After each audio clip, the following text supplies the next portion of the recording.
सब एक हो जाओ, आजादी का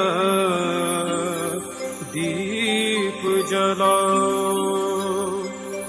चौहान गांधीनगर गुजरात से वह डायस पर आकर अपनी बात रखेंगे। बंटी चौहान गांधीनगर गुजरात से।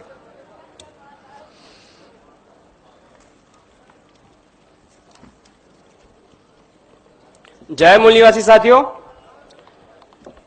पहले तो मैं बताना चाहूंगा कि जो भंगी जाति है वो बहुत पिछड़ी और दबी कुचली जाति है, मगर वो इसलिए दबी कुचली है क्योंकि उसको उसका इतिहास ही पता नहीं है।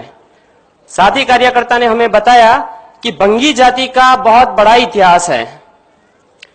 जैसे हमको बताया जाता है कि मंगल पांडे सबसे पहला शहीद। अगर मंगल पांडे सबसे पहला शहीद था तो माता दीन भंगी कौन से नंबर पर था? माता दीन भंगी कौन से नंबर पर था? वो हमारे बामसेफ और मूल निवासी विचारों ने निकाला कि सबसे पहला शहीद होने वाला इस देश का माता दीन भंगी वो भंगी जाति से था।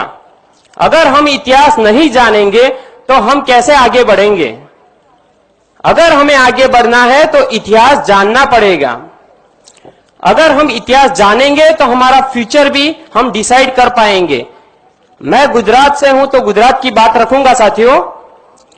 गुजरात के अंदर भंगी जाति को बहुत ही नीच जाति माना जाता है कि जो सफाई की काम करते हैं उसका आत्मसम्मान ब्राह्मणों ने छीन लिया ताकि वो अपनी विचार रजू ना कर सके, बता ना सके किसी को।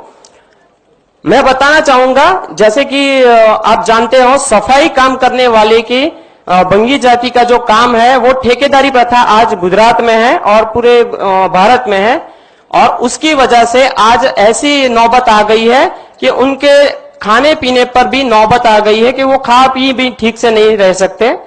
उनकी जो नौकरियां सफाई में थी वो 25-30 हजार कमाते थे, तो आज ठेकेदारी प्रथा लाकर भाजपा और कांग्रेस सरकार ने उनको गुलाम बना दिया है। ठेके पर रखते हैं तो 3, 4 या 5 हजार रुपए एक व्यक्ति को देते हैं और जब चाहे उसको काम पर बुलाते हैं। रात को भी कभी कभी हमने देखा है गुजरात में, रात को भी सफाई का काम करवाते हैं।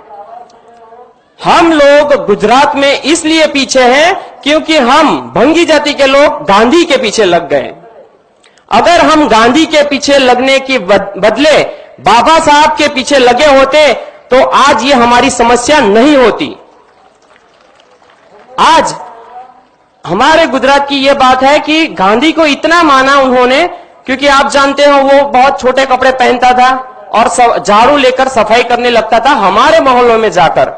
तो हमारे लोग क्या समझते थे कि गांधी तो हमारी सफाई करने वाली जाति का है। हम लोगों को हरिजन दिया, गाली दी, मगर हम ऐसा समझते थे कि उन्हें हमारा सम्मान किया। जो सच्चा सम्मान करने वाला बाबा साहब था उसको हमने नहीं जाना, और जो हमारी गुलामी को बरकरार करने वाला गांधी था, गद्दार था, उसको हमने अपना भगवान माना। इसलिए हमारी ये स्थिति है आज मूल निवासियों को मैं ये बताना चाहता हूं कि आज एक मौका मिला है हमें।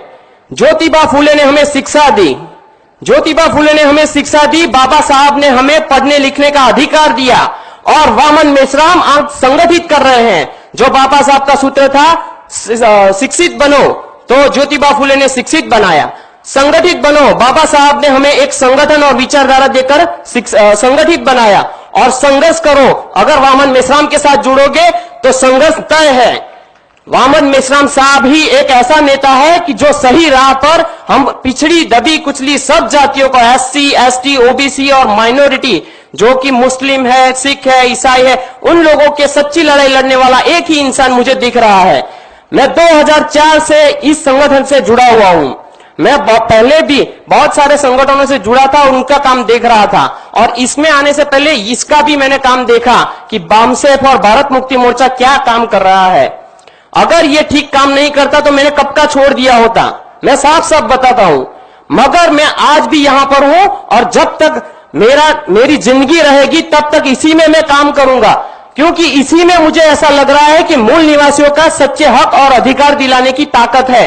मैं एक ही मिनट लूंगा। एक और है कि हमारे मूल निवासी विचारधारा पर चलने वाली एक पार्टी है बहुजन मुक्ति पार्टी, और वो हमारे ठेकेदारी प्रथा नाबूद करने के लिए आवाज उठा रही है।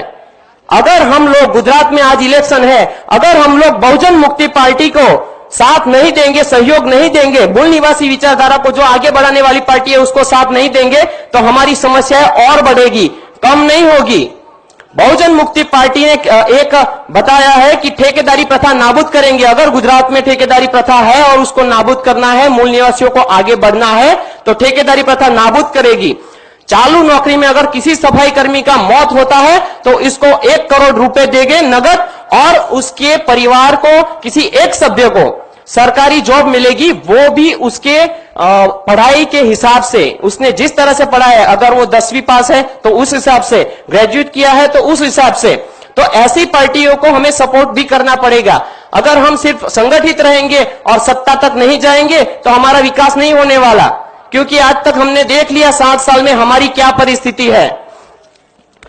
लास्ट बात बता देता हूं कि दिया जलाने निकला मैं, दिया जला के रहूंगा, दिया जलाने निकला मैं, दिया जला के रहूंगा, सफाई वालों का बेटा मैं सफा करके रहूंगा, इन मनुवादियों को सफा करके रहूंगा। जय भीम, जय मूल निवासी। धन्यवाद बंटी चौहान।